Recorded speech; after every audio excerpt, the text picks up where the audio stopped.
Good morning दोस्तों, आपका एक बार फिर स्वागत है आपके अपने चैनल डेली डोज इन्वेस्टमेंट पे। आज के दिन एक बार फिर से मैं आपके लिए एक इंपॉर्टेंट कंपनी का डिटेल फंडामेंटल एनालिसिस लेके आया हूँ। लेकिन जैसा कि मैं आपको हर वीडियो के स्टार्टिंग में इन्फॉर्म करता हूँ, हमारी आज की वीडियो भी पूरी तरीके से एजुकेशनल पर्पज से बनाई गई है। हम अपनी किसी भी वीडियो में किसी कंपनी के प्राइस के ऊपर या उसके टेक्निकल चार्ट्स के ऊपर कोई भी डिस्कशन नहीं करते हैं। हमारा पूरा फोकस आता है कंपनी के एनालिसिस में और इंडस्ट्री के एनालिसिस में। और दोस्तों, मैं कोई सेबी रजिस्टर्ड रिसर्च एनालिस्ट या फाइनेंशियल एडवाइजर नहीं हूँ, तो अगर आपको मार्केट में कोई भी डिसीजन लेना है उससे पहले आप लोग को अपने सेबी रजिस्टर्ड रिसर्च एनालिस्ट और फाइनेंशियल एडवाइजर की सलाह लेना बहुत ज़रूरी है। क्योंकि अगर आप किसी के भी रैंडम रिकमेंडेशन पे मार्केट में अपने डिसीजन को बेस करेंगे तो आप लोग को मार्केट में काफ़ी हैवी लॉस उठाना पड़ सकता है। इसलिए मार्केट में हमेशा कॉशियस रहिए।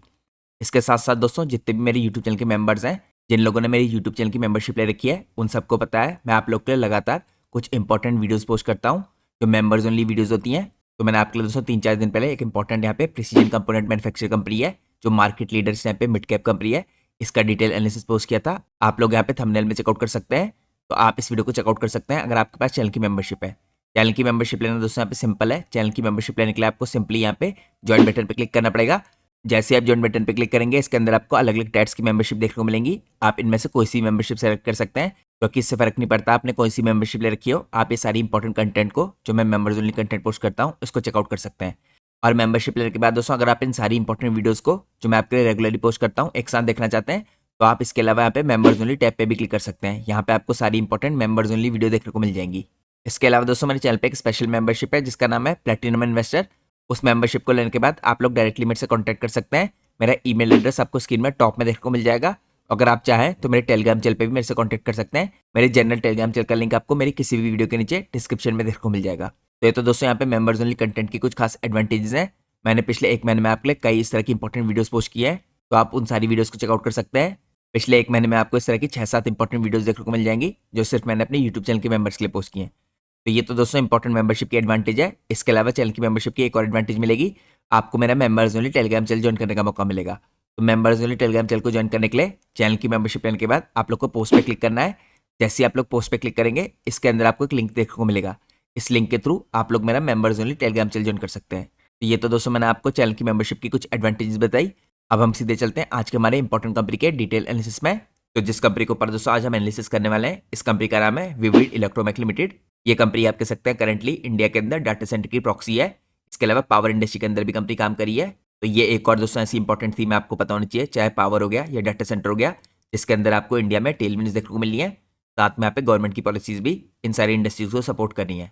अगर आप चेकआउट कीजिए दोस्तों, कंपनी इस टाइम पे 3 डेकेड से काम करी है। 1990 से यहाँ पे कंपनी सप्लाई करी है रिलायबल, एलवी और एमवी स्विच बोर्ड्स को। इसके अलावा कंपनी की जो इलेक्ट्रिकल मैकेनिकल डिवीजन है दोस्तों, इस टाइम पे ये ड्राइविंग फोर्सेस के लिए सप्लाई करने के लिए प्रोजेक्ट्स को नेशन वाइड और ग्लोबली, साथ में कंपनी काफ़ी बड़े बड़े कस्टमर्स को सप्लाई करती है, जिसके कारण कंपनी में आपको काफ़ी अच्छी ग्रोथ देखने को मिल रही है। इसके अलावा दोस्तों, अगर आप देखिए, कंपनी सिचुएटेड है यहाँ पे नवी मुंबई के अंदर। ये इक्विप्ड है यहाँ पे स्टेट ऑफ आर्ट मशीनरी के द्वारा। साथ में यहाँ पे एडवांस टेस्टिंग इक्विपमेंट्स है कंपनी के पास। तो यहाँ पे जो सारी नेसेसिटी फैसिलिटी के अंदर सुविधाएं चाहिए होती हैं, ये आपको दिखेंगी यहाँ पे। तो ये तो दोस्तों कंपनी के बिजनेस के बारे में बेसिक इन्फॉर्मेशन थी। जैसा मैंने आपको बताया, एलवी और एमवी यहाँ पे कंपनी स्विच बोर्ड्स बनाती है। अब दोस्तों हम चलते हैं नेक्स्ट पार्ट में। नेक्स्ट पार्ट में हम चेकआउट करते हैं कि किस हिसाब से डाटा सेंटर की इंडस्ट्री के अंदर ये कंपनी काफ़ी बड़े तरीके से काम कर रही है। तो विविड इलेक्ट्रोमेक दोस्तों यहाँ पे खाली एक जनरल इलेक्ट्रिकल कॉन्ट्रैक्ट कंपनी नहीं है। यहाँ पे कंपनी टाइड है स्टेप पे डाटा सेंटर के इंफ्रास्ट्रक्चर के साथ। यहाँ पे दोस्तों स्पेसिफिकली जो पीडीयू है, यानी पावर डिस्ट्रीब्यूशन यूनिट्स, ये क्रिटिकल पावर डिस्ट्रीब्यूशन इक्विपमेंट होते हैं इनसाइड डाटा सेंटर्स। यहाँ पे कंपनी का काफ़ी बड़ा योगदान है। इसके अलावा जो DWDM है दोस्तों, डेंस वेवलेंथ यहाँ पे division multiplexing, high capacity optical network equipment, इनके अंदर का इस्तेमाल होता है। अब यहाँ पे दोस्तों मैटर क्यों करता है, क्योंकि यहाँ पे स्ट्रेंथन करता है कंपनी की प्रेजेंस को in fast growing data centre ecosystem. ये ऐड करता है यहाँ पे एग्जीक्यूशन की पाइपलाइन को, पोटेंशियल यहाँ पे फॉर रिपीट बिजनेस अगर एग्जीक्यूशन यहाँ पे स्ट्रॉन्ग रहा। ये सजेस्ट कर रहा है। इसके अलावा दोस्तों यहाँ पे continuous participation in data centre capex cycle, क्योंकि कंपनी लगातार इसको कैपिटलाइज करने के लिए अपनी कैपेसिटी को एक्सपेंड करी है। तो यहाँ पे लॉन्ग टर्म में कंपनी देख रही है काफ़ी अच्छी ग्रोथ डाटा सेंटर की तरफ से। और करंटली दोस्तों कंपनी के रेवेन्यू स्प्लिट में जो डाटा सेंटर का कंट्रीब्यूशन है वो 35 to 36% का है। लेकिन मैनेजमेंट कोशिश कर रहा है कि उस कंट्रीब्यूशन को यहाँ पे आगे जाके बढ़ाए, क्योंकि डाटा सेंटर की इंडस्ट्री में मार्जिन भी ज़्यादा अच्छे हैं और यहाँ पे हायर ग्रोथ दिखती है कंपनी को। तो ये दोस्तों मैंने आपको एक बेसिक इन्फॉर्मेशन चेकआउट कराई, जिससे आपको पता चले कि एक जेनरिक यहाँ पे इलेक्ट्रिकल कॉन्ट्रैक्ट कंपनी नहीं है। अब हम चलते हैं नेक्स्ट पार्ट में। नेक्स्ट पार्ट में हम चेकआउट करते हैं यहाँ पे सर्टिफाइड है कंपनी दो काफ़ी बड़ी कंपनीज के द्वारा। आप लोग को पता होना चाहिए दोस्तों, यहाँ पे ABB का आपने नाम सुना होगा, दुनिया की सबसे बड़ी कंपनीज में से है। इसके अलावा स्नाइडर इलेक्ट्रिक, दोनों के द्वारा कंपनी सर्टिफाइड है यहाँ पे स्विच बोर्ड्स को डिलीवर करने के लिए। और सर्टिफिकेशन मिलने का कंपनी को कारण है कि कंपनी के पास यहाँ पे रोबस्ट फाइनेंशियल बैकबोन है, यहाँ पे अनकॉम्प्रोमाइज क्वालिटी स्टैंडर्ड्स हैं, ऑन टाइम प्रोजेक्ट एग्जीक्यूशन की यहाँ पे कंपनी के पास ट्रैक रिकॉर्ड है, इंटीग्रेटेड इन हाउस कैपेबिलिटीज़ है, नेशन वाइड यहाँ पे आपको सर्विसेज दिखेगी कंपनी की, और पिछले 3 डेकेड से कंपनी इस इंडस्ट्री के अंदर काफ़ी बढ़िया तरीके से काम करी है। तो किसी भी कंपनी के लिए दोस्तों यहाँ पे सर्टिफिकेशन मिलना स्विच बोर्ड सप्लाई करने के लिए एबीबी और स्नाइडर इलेक्ट्रिक के द्वारा काफ़ी बड़ी बात होती है। तो ये इन्फॉर्मेशन भी आपके लिए जाना जरूरी है। अब हम चलते हैं नेक्स्ट पार्ट में। नेक्स्ट पार्ट में हम चेकआउट करते हैं दोस्तों किस हिसाब से कंपनी ने यहाँ पे सक्सेसफुली कंप्लीट किया है प्रोजेक्ट्स अपने क्लाइंट्स के लिए। यहाँ पे आपको कंपनी 5000 प्लस प्रोजेक्ट्स को कंप्लीट करती हुई दिखेगी अभी तक की अपनी हिस्ट्री में। तो कंपनी के यहाँ पे काफ़ी तगड़ा एग्जीक्यूशन का ट्रैक रिकॉर्ड रहा है। अब हम चेकआउट करते हैं नेक्स्ट पार्ट को। नेक्स्ट पार्ट में दोस्तों हम देखते हैं यहाँ पे कुछ इंपॉर्टेंट चीज़ें कंपनी के बारे में। सबसे पहले अगर आप देखें कंपनी के बारे में, सर्टिफाइड यहाँ पे प्रिसीजन कंपनी है। विविड इलेक्ट्रोमैक इस टाइम पे पैनल मैन्युफैक्चर करता है इंजीनियर करके विद मेटिकुलस यहाँ pay attention to IC standards. यहाँ पे इंश्योर करते हैं अनमैच्ड प्रिसीजन, स्ट्रक्चरल इंटीग्रिटी और यहाँ पे परफेक्ट फिनिश एवरी टाइम। इसके अलावा मॉड्यूलर पैनल डिजाइन करती है कंपनी। यहाँ पे मॉड्यूलर पैनल डिजाइन ऑफर करते हैं दोस्तों फ्लेक्सिबिलिटी, ईजी मेंटेनेंस और स्पेस एफिशिएंसी, स्केलेबल और रिलायबल होते हैं। इसके अलावा दोस्तों बिल्ड टू मीट है यहाँ पे इवॉल्विंग इंडस्ट्रियल नीड्स के लिए विद फ्यूचर रेडी परफॉर्मेंस। इसके अलावा यहाँ पे कंपनी आपको 24/7 सपोर्ट प्रोवाइड करती हुई दिखेगी पैन इंडिया नेटवर्क के द्वारा। अपने यहाँ पे कंपनी ऑफर करती है इमरजेंसी रिस्पॉन्सेज, इसके अलावा प्रिवेंटिव मेंटेनेंस और long term contracts for performance. अब हम चेकआउट करते हैं नेक्स्ट पार्ट को। यहाँ पर दोस्तों आपको दिखेगा फाइनेंशियल स्ट्रेंथ और क्रेडिबिलिटी कंपनी में। तो इसकी डिटेल तो मैं आपको बाद में चेकआउट करूंगा जब मैं आपको कंपनी के फाइनेंशियल चेकआउट कराऊंगा और रिजल्ट दिखाऊंगा जो कंपनी ने हाफ ईयरली बेसिस पे पोस्ट किए थे। क्योंकि एक एसएमई कंपनी है तो कंपनी हाफ ईयरली बेसिस पे रिजल्ट पोस्ट करती है। इसके बाद दोस्तों अगर आप चेकआउट कीजिए, प्रिसीजन ड्रिवन मैन्युफैक्चरिंग करती है कंपनी। यहाँ पे इनके जो पैनल का आर्किटेक्चर है इस टाइम पे built on smart modular design होता है जो डिलीवर करता है फ्लेक्सिबिलिटी, सिंप्लीफाइड मेंटेनेंस यहाँ पे, इसके अलावा सीमलेस स्केलेबिलिटी। ये इंश्योर करते हैं यहाँ पे एफिशिएंसी, रिलायबिलिटी और फ्यूचर रेडी परफॉर्मेंस।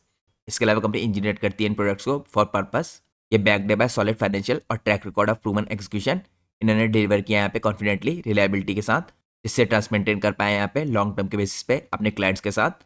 और इसी ने कंट्रीब्यूट किया यहाँ पे पिछले 3 साल से कंपनी की सक्सेस में। अब दोस्तों मैं आपको लेके चलता हूँ नेक्स्ट पार्ट में। नेक्स्ट पार्ट में हम चेकआउट करेंगे पिछले 5-6 सालों के कंपनी के कुछ इंपॉर्टेंट माइलस्टोन्स। यहाँ पे दोस्तों अगर आप देखिए सबसे पहले 2019 में यह अपॉइंटेड की गई यहाँ पे by Schneider Electric as a core यहाँ पे component partner for LV switch boards as per यहाँ पे आईसी स्टैंडर्ड्स। इसके अलावा 2019 में यहाँ पे एबीबी ने इसका अपॉइंटमेंट किया एज अ लाइसेंस यहाँ पे आरटक पार्टनर। फिर 2021 में यहाँ पे अपॉइंटमेंट किया गया by ABB as a system integrator for medium voltage switch boards. 2022 में दोस्तों यहाँ पे type tested MV panels with 40 K at ERDA company ने अचीव किया।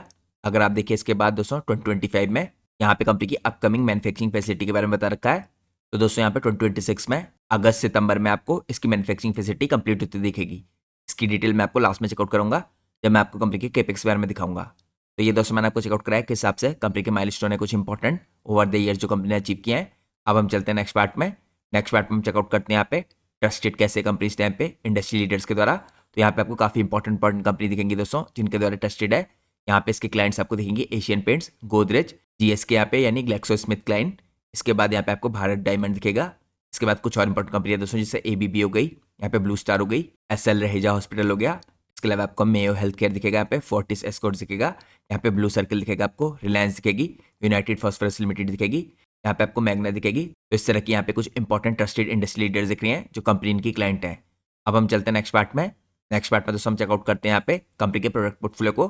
तो यहाँ पे अगर आप सबसे पहले चेकआउट कीजिए, कंपनी कुछ इंपॉर्टेंट प्रोडक्ट बनाती है स्विच बोर्ड्स में। यहाँ पे company low voltage switch boards बनाती है जो आपको इस तरह के दिखेंगे। फिर कंपनी यहाँ पे मीडियम वोल्टेज स्विच बोर्ड्स बनाती है जो आपको इस तरह के दिख रहे हैं। इसके अलावा कंपनी की यहाँ पे एडवांस प्रोडक्ट रेंज है जो आप यहाँ पे चेकआउट कर सकते हैं।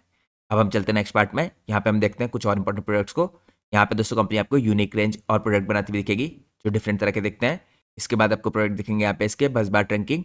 इसके बाद कंपनी यहाँ पे आपको ऑटोमेशन के थ्रू भी काम करती हुई दिखेगी, यानी कंपनी इसके अंदर advance smart panel solutions provide करती है जो फीचर करते हैं स्काडा, बीएमएस और आईओटी कैपेबिलिटीज। ये एनेबल करते हैं रियल टाइम विजिबिलिटी और यहाँ पे सिस्टम ऑप्टिमाइजेशन। तो ये दोस्तों मैंने चेकआउट कराई आपको कंपनी के प्रोडक्ट की रेंज। अब हम चलते हैं नेक्स्ट पार्ट में। नेक्स्ट पार्ट में हम चेकआउट करते हैं यहाँ पे इसकी मेन प्रोडक्ट कैटेगरी को थोड़ा और डिटेल में।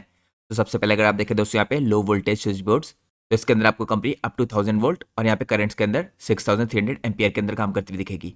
यहाँ पे इसके अलावा कंपनी पावर कंट्रोल सेंटर्स के अंदर जिसे पीसीसी कहते हैं, मोटर कंट्रोल सेंटर्स के अंदर जिसे एमसीसी कहते हैं, in draw out of fix types, इसके अलावा intelligent MCC, DG synchronisation, load और शेयरिंग पैनल्स अप टू यहाँ पे आपको 12 डीजीज दिखेंगे, पीएफडी और इसके अलावा सॉफ्ट स्टार्टर पैनल्स, एपीएफसी यानी automatic power factor correction panels यहाँ पे 25 से 2000 केवीए के होते हैं। इसके अलावा power distribution boards, PLC, SCADA panel, AMF panels, यहाँ पे आउटडोर पैनल्स। तो ये सारे दोस्तों इस टाइम पे कंप्लाई करते हैं स्टैंडर्ड्स के साथ। यहाँ पे जो इंपॉर्टेंट स्टैंडर्ड है IEC 61439, ये ऑफर करते हैं यहाँ पे various IP ratings, example group में IP42 और IP54, और इनके अंदर होती है हाई शॉर्ट सर्किट यहाँ पे विथस्टैंड कैपेबिलिटीज़। तो ये मैंने आपको लो वोल्टेज के अंदर चेकआउट कराया इसके स्विच बोर्ड्स और इसके प्रोडक्ट्स।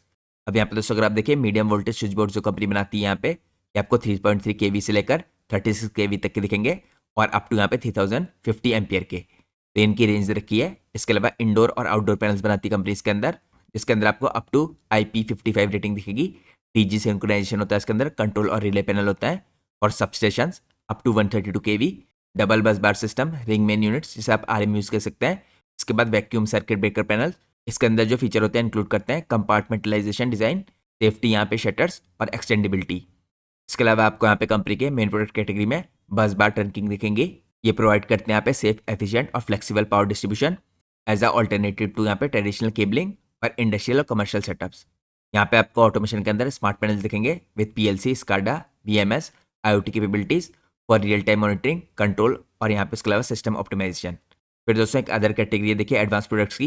यहाँ पे कंपनी कस्टमाइज सॉल्यूशंस प्रोवाइड करती है पावर क्वालिटी इक्विपमेंट से रिलेटेड, साथ में कंपनी स्पेशलाइज पैनल बनाती है, और कंपनी यहाँ पे पार्टनर करती है ABB और Schneider जैसी कंपनी के साथ फॉर वेरीफाइड असेंबली। तो ये मैंने आपको मेन प्रोडक्ट कैटेगरी दिखाई। अब हम चलते हैं नेक्स्ट पार्ट में। नेक्स्ट पार्ट में हम चेकआउट करते हैं इनके जनरल यूज़ को, सारे प्रोडक्ट जो मैंने आपको इंपॉर्टेंट बताया। तो यहाँ पे दोस्तों आपको इनका यूज़ होता है दिखेगा पावर डिस्ट्रीब्यूशन और कंट्रोल के अंदर में आपको PCC और डिस्ट्रीब्यूशन बोर्ड दिखेंगे। इसके अलावा आपको मोटर और प्रोसेस कंट्रोल के अंदर यानी MCC, IMCC, VFD के अंदर इनका इस्तेमाल होता दिखेगा। सॉफ्ट स्टार्टर पैनल्स के अंदर जो एफिशिएंटली यहाँ पे कंट्रोल करते हैं मोटर्स को फॉर पंप्स, HVAC, कन्वेयर्स, साथ में मशीनरी वाइल प्रोवाइडिंग प्रोटेक्शन और एनर्जी सेविंग।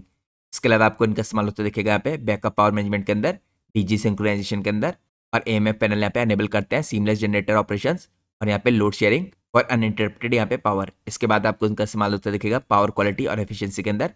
तो APFC पैनल दोस्तों इंप्रूव करता है यहाँ पे पावर फैक्टर को, लोअर करता है एनर्जी की कॉस्ट को और इंप्रूव करता है सिस्टम की स्टेबिलिटी को। इसके बाद आपको यहाँ पे ऑटोमेशन और मॉनिटरिंग दिखेगी इसके अंदर, जो इनके प्रोडक्ट के अंदर यूज होता है। यहाँ पे PLC, SCADA सिस्टम होते हैं जो हैंडल करते हैं प्रोसेस ऑटोमेशन को, रिमोट यहाँ पे ओवरसाइट होता है और इंटीग्रेशन होता है विद बिल्डिंग मैनेजमेंट। साथ में कंपनी के प्रोडक्ट यहाँ पे ऑफर करते हैं फ्लेक्सिबल डिस्ट्रीब्यूशन, बस बार ट्रंकिंग यहाँ पे दोस्तों एनेबल करता है quick scalable power delivery in large facilities with reduce यहाँ पे लॉसेस और ईजियर इंस्टॉलेशन। इसके बाद आपको कंपनी के जनरल प्रोडक्ट की यहाँ पे MV एप्लीकेशन दिखेगी सबस्टेशन लेवल पावर डिस्ट्रीब्यूशन के अंदर, प्रोटेक्शन के अंदर, इसके अलावा कंट्रोल इन लार्ज नेटवर्क्स। तो दोस्तों मैंने आप लोग को चेकआउट कराया कंपनी के प्रोडक्ट्स का जो जनरल इस्तेमाल होता है वो कैसा होता है। अब हम चलते हैं नेक्स्ट पार्ट में। नेक्स्ट पार्ट में हम चेकआउट करते हैं इनका जो इस्तेमाल होता है दोस्तों यहाँ पे डाटा सेंटर की इंडस्ट्री के अंदर। तो अगर आप देखिए विविड सप्लाई करता है दोस्तों इस टाइम पे LV और MV पैनल्स और power distribution systems to data centers, जहाँ पे हाई रिलायबिलिटी, रिडंडेंसी और यहाँ पे एफिशिएंसी क्रिटिकल होती है। तो इसकी की एप्लीकेशन दोस्तों इंक्लूड करती है यहाँ पे मेन पावर डिस्ट्रीब्यूशन, जिसके अंदर आपको PCC और यहाँ पे डिस्ट्रीब्यूशन बोर्ड दिखेंगे। यहाँ पे बैकअप जनरेटर सिंक्रोनाइजेशन होता है, HVAC कूलिंग कंट्रोल होता है। इसके बाद आपको पावर फैक्टर करेक्शन दिखेगा, MV intake switch gear, automation, SCADA for monitoring, यहाँ पे बस बार ट्रंकिंग दिखेगा फॉर हॉल डिस्ट्रीब्यूशन और पावर डिस्ट्रीब्यूशन यूनिट यानी PDUs फॉर सेवरल यहाँ पे रैक्स। तो ये सब दोस्तों काफ़ी इंपॉर्टेंट यूज होता है डाटा सेंटर की इंडस्ट्री के अंदर। इसके अलावा दोस्तों अगर आप देखिए इसके सोल्यूशन यहाँ पे सपोर्ट करते हैं कंटिन्यूस ऑपरेशंस, यहाँ पे रिडंडेंसी कॉन्फ़िगरेशन और इंटीग्रेशन विद UPS और जनरेटर्स, जो इसको बनाते हैं यहाँ पे suitable for large scale data center projects in India's growing market. तो दोस्तों इन समरी आप कह सकते हैं जो विविड इलेक्ट्रोमैकेस टाइम पे प्रोवाइड कर रहा है essential electrical infrastructure from high voltage intake to low voltage distribution और कंट्रोल। ये टेलर्ड है फॉर डिमांड एनवायरनमेंट, जो इनको बनाता है सूटेबल यहाँ पे लार्ज स्केल के डाटा सेंटर प्रोजेक्ट्स के लिए। तो ये दोस्तों मैंने आपको कुछ इंपॉर्टेंट डिटेल दिखाई यहाँ पे, इस हिसाब से डाटा सेंटर इंडस्ट्री के अंदर इनके प्रोडक्ट का इस्तेमाल होता है। अब हम चलते हैं एनालिसिस के नेक्स्ट पार्ट में। नेक्स्ट पार्ट में हम चेकआउट करते हैं यहाँ पे एंड यूजर इंडस्ट्री। तो दोस्तों ऐसा नहीं कि खाली डाटा सेंटर की इंडस्ट्री से इनकी मेन इनकम आ रही है। डाटा सेंटर करंटली यहाँ पे 35 to 36% कंपनी के रेवेन्यू में कंट्रीब्यूट कर रहा है। यहाँ पे अगर आप चेकआउट कीजिए कौन कौन सी और इंडस्ट्री को सर्व करी कंपनी, तो यहाँ पे आपको पावर और एनर्जी इंडस्ट्री दिखेगी, इसके अलावा इंफ्रास्ट्रक्चर की इंडस्ट्री दिखेगी, ऑयल एंड गैस दिखेगी, फार्मास्यूटिकल दिखेगी, ऑटोमोटिव इंडस्ट्री दिखेगी, IT डाटा सेंटर तो मैंने आपको ऑलरेडी चेकआउट करा दिया है। यहाँ पे आपको सीमेंट और स्टील की इंडस्ट्री दिखेगी। साथ में दोस्तों करंटली कंपनी यहाँ पे गवर्नमेंट कॉन्ट्रैक्ट्स के थ्रू भी काम कर रही है। तो मैंने आपको चेकआउट करा यहाँ पे कौन कौन सी इंडस्ट्री को कंपनी सर्व करी है। अब दोस्तों मैं आपको लेके चलता हूँ नेक्स्ट पार्ट में। नेक्स्ट पार्ट में आपको चेकआउट करता हूँ कुछ और इंपॉर्टेंट क्लाइंट्स। यहाँ पे अगर आप देखिए स्पेसिफिक क्लाइंट्स और डिफरेंट है, क्योंकि यहाँ पे डाटा सेंटर की इंडस्ट्री से रिलेटेड भी काम कर रहे हैं। यहाँ पे आपको एक्सेंचर दिखेगा, आपको एंटिटी दिखेगा, अदानी ग्रुप दिखेगा, एयरटेल दिख रहा है आपको, आपको कंट्रोल एस दिख रहा है दोस्तों, आपको पता होना चाहिए एशिया के यहाँ पे लार्जेस्ट टायर 4 डाटा सेंटर बनाते हैं। तो ये आपको कुछ और इंपॉर्टेंट कस्टमर दिख रहे हैं यहाँ पे डाटा सेंटर की इंडस्ट्री से रिलेटेड। अब हम चलते हैं एनालिसिस के नेक्स्ट पार्ट में। नेक्स्ट पार्ट में दोस्तों मैं आपको चेकआउट कराता हूँ यहाँ पे कंपनी के फाइनेंशियल्स को। तो यहाँ पे जैसे मैंने आपको स्टार्टिंग में बताया था दोस्तों, एक एसएमई कंपनी है। इस तरह की कंपनी यहाँ पे हाफ ईयरली बेसिस पे रिजल्ट पोस्ट करती है। तो हम चेकआउट करेंगे इसके H1 के परफॉर्मेंस को और H2 के परफॉर्मेंस को, और साथ में पूरे साल में कंपनी ने कैसा परफॉर्मेंस दिया है वाई बेसिस पे इसकी ग्रोथ को भी दिखेंगे। तो अगर आप चेकआउट कीजिए दोस्तों कंपनी के रेवेन्यू फ्रॉम ऑपरेशंस, तो H2 FY25 में आपको दिख रहे थे 100 करोड़ के, जो इंक्रीज होकर यहाँ पे लगभग 130 करोड़ के हो गए हैं। प्रिसाइजली यहाँ पे 129.57 करोड़ के। तो आपको काफी अच्छी ग्रोथ होती हुई दिखी है। यहाँ पे अगर आप full year on year basis पे देखें तो आपको 28.9% की, लगभग 29% की ग्रोथ होती हुई दिखी है कंपनी के रेवेन्यूज में। क्योंकि फुल ईयर के बेसिस पे अगर आप देखें कंपनी की जो FY25 की दोस्तों यहाँ पे इनकम थी 155 करोड़ की थी, FY26 की इनकम आपको 200 करोड़ की दिख रही है। अब यहाँ पे दोस्तों एबिटा के अंदर भी अगर कंपेरिजन करें FY25 का 26 से, तो यहाँ पे आपको दिख रहा है 28 करोड़ से इंक्रीज होता हुआ 46 करोड़ का 60% की आपको ग्रोथ देखने को मिली है कंपनी के एबिटा में। यहाँ पे कंपनी के दोस्तों प्रॉफिट बिफोर टैक्स में आपको 66% की ग्रोथ देखने को मिली है। प्रॉफिट आफ्टर टैक्स में 61.9% की, लगभग 62% की ग्रोथ, और जिसके कारण कंपनी के अर्निंग पर शेयर में भी आपको 61.9% की ग्रोथ देखने को मिली है। यानी कंपनी का अर्निंग पर शेयर दोस्तों यहाँ पे 27.87 रुपीज से इंक्रीज होकर 45.13 रुपीज का हो गया है। तो काफी बड़े तरीके से कंपनी का अर्निंग पर शेयर बढ़ा है, जिसके कारण कंपनी के वैल्यूएशन आपको पहले से बेटर होते दिख रहे हैं। अब मैं आप लोगों को लेकर चलता हूँ एनालिसिस के नेक्स्ट पार्ट में। यहाँ पे हम डायरेक्टली चेकआउट करेंगे कंपनी की मार्केट कैप और उसके वैल्यूएशंस को। तो करंटली दोस्तों एक स्मॉल कैप कंपनी है। कंपनी की मार्केट कैप 1000 करोड़ से ऊपर जा चुकी है, प्रिसाइजली यहाँ पे 1067 करोड़ की। यहाँ पे अगर आप स्टॉक का पी देखेंगे यानी प्राइस टू अर्निंग रेशियो, तो आपको 33.8 का दिखेगा। इंडस्ट्री का पी दिखेगा आपको 30.8 के आसपास का। तो इंडस्ट्री के आसपास आपको यहाँ पे एवरेज पी दिख रहा है। इसके अलावा अगर आप चेकआउट कीजिए दोस्तों, रिटर्न कैपिटल एम्प्लॉयड 58.6 का है, रिटर्न ऑन इक्विटी 54.9 का है। तो रिटर्न रेशियो आपको काफी अच्छी दिख रहा है। इसके अलावा पिछले 3 साल की जो सेल्स ग्रोथ है आपको 50% की दिख रही है, लेकिन पिछले 3 साल की प्रॉफिट ग्रोथ काफी एक्सेप्शनल है 509% की। इसका रीजन है दोस्तों कंपनी की काफी शानदार तरीके से मार्जिन पिछले कई सालों में एक्सपेंड हो रहे हैं। यहाँ पे अगर आप देखिए कंपनी का डेट टू इक्विटी रेशियो 0.45 का है, तो डेट से रिलेटेड भी कंपनी में कोई प्रॉब्लम नहीं है। अब दोस्तों मैं आपको लेके चलता हूँ नेक्स्ट पार्ट में। नेक्स्ट पार्ट में आपको चेकआउट करता हूँ कि क्यों कंपनी के प्रॉफिट यहाँ पे 500% से ग्रो किया है पिछले 3 सालों में, क्योंकि कंपनी के मार्जिन में लगातार एक्सपेंशन हो रहा है। अगर आप देखें दोस्तों मार्च 21 में कंपनी के ऑपरेटिंग प्रॉफिट मार्जिन 3% के थे, फिर यहाँ पे 22 में भी 2% के थे, और मार्च 23 तक 3% के दिखेंगे आपको। फिर सडनली मार्च 24 में से मैं जंप आया 3% से कंपनी के मार्जिन यहाँ पे एक्सपेंड होकर 9% के हुए। मार्च 25 में आपको डबल होते दिखे 9% से 18%, और यहाँ पे मार्च 26 में भी 18% से 23%। तो पिछले 4 सालों में दोस्तों लगातार कंपनी अपने मार्जिन को एक्सपेंड करने में सक्सेसफुल हो पाई है। तो आप लोग को लगातार मॉनिटर करना है कि आने वाले रिजल्ट्स में भी कंपनी यहाँ पे लगातार मार्जिन को एक्सपेंड कर पाती है कि नहीं। इसके अलावा दोस्तों एक और पॉजिटिव बात है, यहाँ पे आपको कंपनी की अदर इनकम कुछ भी नहीं दिखेगी। आपको इस बार भी देखिए यहाँ पे मार्च 26 में भी खाली 1 करोड़ दिख रही है इसकी अदर इनकम। तो यहाँ पे भी पॉजिटिव बात है। अब हम चलते हैं नेक्स्ट पार्ट में। नेक्स्ट पार्ट में हम चेकआउट करते हैं कंपनी की बैलेंस शीट को। तो यहाँ पर दोस्तों रिजर्व लगातार इंक्रीज हो रहे हैं, देखे 38 करोड़ से इस साल बढ़ के 66 करोड़ के हुए हैं। इसके अलावा अगर आप बोरिंग्स देखें, बोरिंग्स 4 करोड़ से इंक्रीज होकर 33 करोड़ की हुई है। बोरिंग बढ़ने का दोस्तों कारण यहाँ पे आपको एक्सपेंशन फेज दिख रहा है। कंपनी काफी शानदार तरीके से एक्सपेंड करी है, लेकिन यहाँ पे रिजर्व काफी स्ट्रॉग है, लगभग आपको डबल दिख रहे हैं, जिसके कारण हमें कंपनी का डेट टू इक्विटी रेशियो भी काफी सही दिख रहा है। तो बैलेंस शीट आपको यहाँ पे काफी हेल्दी दिख रही है। इसके बाद दोस्तों अगर आप चेकआउट कीजिए कंपनी के फिक्स एसेट भी आपको बढ़ते हुए दिखेंगे, क्योंकि कंपनी यहाँ पे लगातार एक्सपेंशन कर रही है कैपेसिटी के द्वारा। यहाँ पे कंपनी के फिक्स एसेट 23 करोड़ से इस साल इंक्रीज होकर 44 करोड़ के हो गए हैं। अब हम चलते हैं नेक्स्ट पार्ट में। नेक्स्ट पार्ट में हम चेकआउट करते हैं कंपनी के कैश फ्लोज को। तो यहाँ पर दोस्तों कंपनी के कैश फ्लो भी देखिए आपको पॉजिटिव दिख रहे हैं। पिछले कई सालों से कंपनी यहाँ पे कैश जनरेट करी है अपनी ऑपरेटिंग एक्टिविटी से। यहाँ पे मार्च 25 में कंपनी ने 7 करोड़ के आसपास का कैश जनरेट किया था। यहाँ पे दोस्तों स्क्रीनर में देखिए आपको आंकड़े दे रखे हैं मार्च 26 के, लेकिन अगर मैं आप लोग को बताऊं तो मार्च 26 में कंपनी ने यहाँ पे 9.3 करोड़ का कैश जनरेट किया है अपनी ऑपरेटिंग एक्टिविटी से। तो आप कह सकते हैं यहाँ पे पिछले 6 सालों में कंपनी ने लगातार यहाँ पे कैश जनरेट किया है अपनी ऑपरेटिंग एक्टिविटी से। तो ये काफी पॉजिटिव बात है इस कंपनी के बारे में। अब हम चलते हैं नेक्स्ट पार्ट में। नेक्स्ट पार्ट में हम चेकआउट करते हैं कंपनी के की रेशियोज को। तो यहाँ पर दोस्तों अगर आप रेशियोज को चेकआउट करें, इन्वेंट्री डेज कंपनी के काफी बेटर हुए हैं, यहाँ पे 65 डेज से 19 डेज के, तो ये काफी पॉजिटिव बात है। इसके अलावा कंपनी का कैश कन्वर्जन साइकिल यहाँ पे बढ़ा है 9 डेज से 41 डेज का, तो आपको उसको लगातार ट्रैक करना है। इसके अलावा कंपनी का वर्किंग कैपिटल साइकिल भी आपको बढ़ते हुए दिख रहा है 23 डेज से यहाँ पे 45 डेज का। इसके बाद दोस्तों कंपनी का रिटर्न कैपिटल एम्प्लॉयड जो काफी बढ़ गया था, देखिए ये आपको नॉर्मलाइज होते हुए दिख रहा है यहाँ पे 59% के आसपास। अब जैसा कि दोस्तों मैंने आपको इनिशियली बताया था कंपनी की नई लिस्टिंग हुई है अप्रैल में, तो कभी भी इस तरह की कंपनी की जब लिस्टिंग होती है तो आपको एक आध क्वार्टर्स के रिजल्ट को लगातार मॉनिटर करना है। यहाँ पे कंपनी ने इस बार के तो रिजल्ट पोस्ट कर दिए हैं H2 के, यहाँ पे आपको कंपनी के H1 के रिजल्ट्स को भी मॉनिटर करना है, जिससे हमें कई चीज़ें पता चलेंगी। हमें पता चलेगा कि कंपनी अपने मार्जिन को लगातार एक्सपेंड कर पा रही है कि नहीं, और इसके साथ साथ यहाँ पे कंपनी के वर्किंग कैपिटल साइकिल और कैश कन्वर्जन साइकिल में किस हिसाब से इंप्रूवमेंट आ रहा है। अब दोस्तों हम चलते हैं नेक्स्ट पार्ट में। नेक्स्ट पार्ट में आप लोग को चेकआउट करता हूँ यहाँ पे कंपनी के शेयर होल्डिंग पैटर्न को। तो करंटली दोस्तों स्ट्रॉन्ग शेयर होल्डिंग पैटर्न है, क्योंकि कंपनी की नई लिस्टिंग हुई है। यहाँ पे प्रमोटर की होल्डिंग तो आपको 73.53% की दिखेगी, जो काफी सॉलिड है। FIAs की 1.42% की, और यहाँ पे DIs की 15.46% की। तो किसी भी दोस्तों यहाँ पे स्मॉल साइज की कंपनी के लिए 1000 करोड़ की जो कंपनी होती है, DIs की यहाँ पे 15% की होल्डिंग होना काफी बड़ी बात होती है। अगर हम इसके अंदर चेकआउट करें कौन कौन से DIs ने इन्वेस्ट कर रखा है, तो आपको इसके अंदर मोतीलाल ओसवाल इन्वेस्ट लिमिटेड दिखेगा। यहाँ पे इनकी 5.96% की होल्डिंग है, सबसे तगड़ी होल्डिंग इन्हीं की है इस टाइम पे DIs में। आपको Rajasthan global security private limited दिखेगा, इसकी 5.22% की होल्डिंग है। इसके अलावा यहाँ पे आपको सांची फंड दिखेगा, इसकी 1.42% की होल्डिंग है। तो ये कुछ इंपॉर्टेंट DIs है जो कंपनी में इन्वेस्टेड है। आपको दोस्तों आने वाले क्वार्टर्स में ये भी ट्रैक करना है कि DIs की होल्डिंग यहाँ पे कम होती है कि बढ़ती है, क्योंकि जनरली दोस्तों हमें वैसे भी देखने को मिलता है लिस्टिंग के बाद आने वाले टाइम में DIs की होल्डिंग आपको थोड़ी कम होती हुई दिखती है। तो इन चीज़ों को आपको मॉनिटर करना है। लेकिन आपने जैसा करंटली देखा दोस्तों, काफ़ी स्ट्रॉन्ग आपको होल्डिंग दिख रही है FIAs DIs की इस टाइम पे, एक छोटी सी कंपनी होने के बाद भी। तो ये दोस्तों मैंने आपको इंपॉर्टेंट डिटेल चेकआउट करें यहाँ पे कंपनी के वैल्यूएशन से रिलेटेड, कंपनी की यहाँ पे ग्रोथ से रिलेटेड।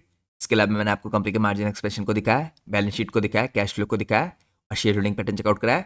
अब हम चलते हैं एनालिसिस के लास्ट पार्ट में, जहाँ पे हम चेकआउट करेंगे मैनेजमेंट की कॉमेंट्री को। तो यहाँ पे दोस्तों आप चेकआउट कीजिए मैनेजमेंट की जो रेवेन्यू की ग्रोथ की गाइडेंस है ये कैसी दिखती है। तो यहाँ पे आपको काफी स्ट्रॉन्ग ग्रोथ की गाइडेंस दिखेगी। मैनेजमेंट ने यहाँ पे गाइड किया है 35 to 40% की revenue growth in FY27 over FY26 200 crore की ग्रोथ। तो यहाँ पे दोस्तों सपोर्टेड है bye strong demand in data centre, infrastructure और रिन्यूएबल एनर्जी के सेक्टर के अंदर, अलॉन्ग विद यहाँ पे नियर फुल कैपेसिटी। कंपनी का यूटिलाइजेशन आपको तो दिखेगा 95 to 100% का, स्पेशली जो एग्जिस्टिंग फैसिलिटी है इसके अंदर। यहाँ पे दोस्तों कैपेसिटी एक्सपेंशन जो हो रहा है, देखिए करंटली कंपनी का कैपेक्स जो प्लान है, अगर मैं आपको इसको चेकआउट कराऊँ तो यहाँ पे कंपनी सेटअप करी है नई फुली इंटीग्रेटेड मैन्युफैक्चरिंग फैसिलिटी यहाँ पे अंबरनाथ के अंदर, थाने में, महाराष्ट्र में। तो जो बिल्टअप एरिया है दोस्तों इसके अंदर 85,800 स्क्वायर फीट का है। तो ये फैसिलिटी दोस्तों जब कंप्लीट होगी, एक्सपेक्टेड है ये नियरली यहाँ पे ट्रिपल कर देगी करंट मैन्युफैक्चरिंग कैपेसिटी को। तो बहुत पॉजिटिव बात है दोस्तों, कंपनी की कैपेसिटी आपको ट्रिपल होती दिखेगी। इसके बाद कंपनी यहाँ पे बड़े प्रोजेक्ट भी काफी आसानी से ले पाएगी। इसके अलावा दोस्तों अगर आप यहाँ पे रैंप अप देखें जो टारगेट करी कंपनी इस टाइम पे, कंपनी टारगेट करी यहाँ पे Q1 FY27 को कमर्शियल ऑपरेशंस के लिए। और कंपनी का कहना है यहाँ पे कमर्शियल ऑपरेशंस हमें स्टार्ट होते देख सकते हैं अगस्त-अक्टूबर 2026 से, और वही टाइम होगा यहाँ पे Q1 FY27 का। लेकिन दोस्तों जैसा आपको पता है इस तरह की कंपनी यहाँ पे क्वार्टरली बेस पे रिजल्ट पोस्ट नहीं करती हैं। तो आपको जो मेनली रिजल्ट आते हुए दिखेंगे H2 के, वो तब आएंगे जब यहाँ पे बाकी कंपनियां Q2 FY27 के रिजल्ट पोस्ट करेंगी। तो कंपनी के H1 FY27 के अंदर आपको Q1 और Q2 दोनों के रिजल्ट दिखेंगे। तो ये एक्सपेंशन दोस्तों कंपनी के लिए यहाँ पे एनेबल करेगा एग्जीक्यूशन ऑफ हाई यहाँ पे लार्ज वैल्यू टर्न की प्रोजेक्ट्स, और इस एक्सपेंशन के बाद कंपनी यहाँ पे सपोर्ट कर सकती है मल्टीपल साइमल्टेनियस ऑर्डर्स, क्योंकि जैसे मैंने आपको दिखाया कंपनी यहाँ पे एक्सपेक्ट करी है नियरली ट्रिपल करना अपनी करंट कैपेसिटी को। अब हम चलते हैं नेक्स्ट पार्ट में। नेक्स्ट पार्ट में दोस्तों हम चेकआउट करते हैं यहाँ पे कंपनी का फोकस यहाँ पे फ्यूचर में कैसा रहने वाला है। कंपनी फोकस करी यहाँ पे डाटा सेंटर इंडस्ट्री के अंदर। डाटा सेंटर अभी भी कंपनी का कोर स्ट्रेटेजिक फोकस है। यहाँ पे जो की ग्रोथ ड्राइवर दोस्तों डाटा सेंटर ही है इस कंपनी के लिए। कंपनी के जो करंट रेवेन्यू अगर आप देखें, इसमें डाटा सेंटर ने कंट्रीब्यूट किया है 35 to 36% के आसपास। और मैनेजमेंट करंटली यहाँ पे एक्टिवली कैपिटलाइज करना चाह रहा है इंडिया की डाटा सेंटर बूम को, hyperscalers to repeat orders for power distribution systems और पैनल्स। यहाँ पे इंक्रीज कैपेसिटी दोस्तों स्ट्रेंथन करेगी कंपनी की एबिलिटी को बिड करने के लिए और एग्जीक्यूट करने के लिए लार्ज डाटा सेंटर के प्रोजेक्ट्स को। कंपनी कंटिन्यूसली यहाँ पे एम्फसाइज करी है कस्टमाइज सोल्यूशंस के ऊपर for high reliability power distribution, PDUs और automation tailored for data center requirements. इसके अलावा दोस्तों कंपनी की ऑर्डर बुक भी स्ट्रॉन्ग है। पिछली बार जो रिपोर्टेड ऑर्डर बुक थी आपको 221 करोड़ के आसपास की दिखी थी। यहाँ पे कंपनी फोकस करी है इंप्रूव करने के लिए मार्जिन के अंदर through operational efficiency, higher value projects और यहाँ पे बेटर यूटिलाइजेशन जो कंपनी एक्सपेक्ट करी है पोस्ट एक्सपेंशन। और जैसे मैंने आपको दोस्तों इससे पहले दिखाया, कंपनी के पहले भी मार्जिन लगातार एक्सपेंड होते हुए दिख रहे हैं।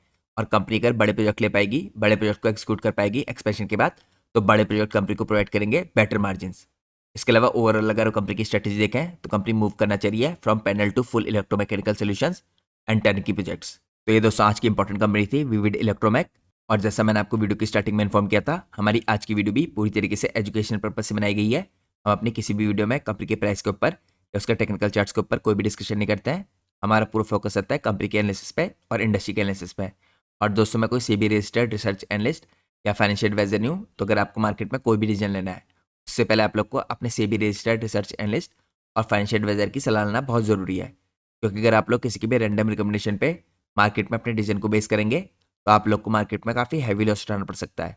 इसलिए मार्केट में हमेशा कॉशियस रहिए और कोई भी डिसीजन लेने से पहले अपने सेबी रजिस्टर्ड रिसर्च एनालिस्ट और फाइनेंशियल एडवाइजर को जरूर कंसल्ट कीजिए। तो ये दोस्तों आज का हमारा इंपॉर्टेंट डिटेल एनालिसिस था। मैं उम्मीद करता हूँ आप लोग को आज की वीडियो पसंद आएगी। Thanks for watching guys, take care.